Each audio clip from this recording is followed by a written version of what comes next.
ഭാഗത്തോട്ട് നോക്കിക്കഴിഞ്ഞാൽ നിങ്ങൾക്ക് ഒരു ബ്യൂട്ടിഫുൾ ആയിട്ടുള്ള വുഡിൽ ചെയ്ത പോലെ തന്നെയുള്ള ഒരു പൂജ യൂണിറ്റ് കാണാൻ സാധിക്കും. പക്ഷേ ഇത് വുഡിൽ ചെയ്തതല്ല, ഇത് കംപ്ലീറ്റ് ആയിട്ട് നമ്മൾ അലുമിനിയത്തിൽ മാത്രം വർക്ക് ചെയ്തെടുത്തിട്ടുള്ള ഒരു പൂജ യൂണിറ്റാണ്. ഈ പൂജ യൂണിറ്റിൻ്റെ ഡോറാണ് നമ്മളിങ്ങനെ ഡിസൈൻ ചെയ്തിട്ടുള്ളത്. ഈ ഡോറിന് സ്പെഷ്യൽ എന്തൊക്കെയാണെന്ന് പറഞ്ഞു കഴിഞ്ഞാൽ ഇത് കംപ്ലീറ്റ് ആയിട്ട് നമ്മൾ CNC വർക്ക് ഉപയോഗിച്ചിട്ട് കംപ്ലീറ്റ് ആയിട്ടും ഈ ഡോർ മാത്രം നമ്മൾ വർക്ക് ചെയ്തെടുത്തിട്ടുണ്ട്.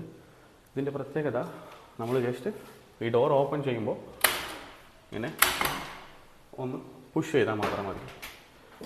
പുഷ് ചെയ്ത് നമ്മൾ അകത്തോട്ട് ചെല്ലുന്ന സമയത്ത് അകത്തും നമ്മൾ CNC വർക്ക് ചെയ്തിട്ട് ഇത് WPCയിൽ വർക്ക് ചെയ്തെടുത്തിട്ടുള്ളതാണ്. കംപ്ലീറ്റ് ആയിട്ടും വർക്ക് ചെയ്തെടുത്ത് അതിന് ബാക്കിലായിട്ട് നമ്മൾ പാനലിങ് ചെയ്തിട്ടുണ്ട്. രണ്ട് സൈഡും ഇരുവശത്തായിട്ട് നമ്മൾ പാനലിങ് ചെയ്തിട്ടുണ്ട്. വുഡൻ കളറിൽ എല്ലാം യുണീക്ക് ആയിരിക്കും, എല്ലാം ഒരേ കളറായിരിക്കും. അതിന് താഴെ തന്നെ ഇതുപോലെ രണ്ട് ഷെൽഫും നമ്മൾ കൊടുത്തിട്ടുണ്ട്. ലൈറ്റ്സും പ്രൊവൈഡ് ചെയ്തിട്ടുണ്ട്. ഇത് നമ്മൾ WPCയിൽ വർക്ക് ചെയ്തെടുത്തിട്ടുള്ള CNC കട്ടിങ് യൂസ് ചെയ്തിട്ട് നമ്മൾ വർക്ക് ചെയ്തെടുത്തിട്ടുള്ള ഒരു പൂജ യൂണിറ്റാണ്. ഓക്കെ, ഇതിന് താഴെ നിങ്ങൾ നോക്കിക്കഴിഞ്ഞാൽ ഇവിടെ നമ്മൾ സ്റ്റോൺ കൊടുത്തിരിക്കുകയാണ്. അതൊരു ബോക്സ് ടൈപ്പായിട്ട് നമ്മൾ അടിച്ചിരിക്കുകയാണ്. ഓക്കെ, കാണാം. ഇതും നമ്മൾ കംപ്ലീറ്റ് ആയിട്ട് വുഡൻ പാറ്റേണിൽ തന്നെ.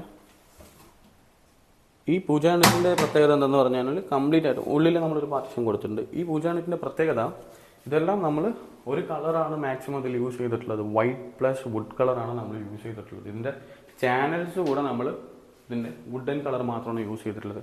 അതുകൊണ്ട് തന്നെ ഇതൊരു ട്രഡീഷണൽ ആയിട്ട് ഒരു ക്ലാസിക് ലുക്ക് നമുക്ക് ഇത് തരുന്നതായിരിക്കും. സോ പൂജ യൂണിറ്റ് നിങ്ങൾ കണ്ടു കഴിഞ്ഞു. ഇതിൻ്റെ ഡോറ് കൂടെ ഒരു സ്പെഷ്യലാണ്. നമ്മളിങ്ങനെ ജസ്റ്റ് ലോക്ക് ചെയ്താൽ മതി. നമുക്ക് ഓപ്പൺ ചെയ്യണമെങ്കിൽ 1 2 ഇത്രയേ ഉള്ളൂ. സിമ്പിളായിട്ടുള്ള ഒരു മെത്തേഡാണ്.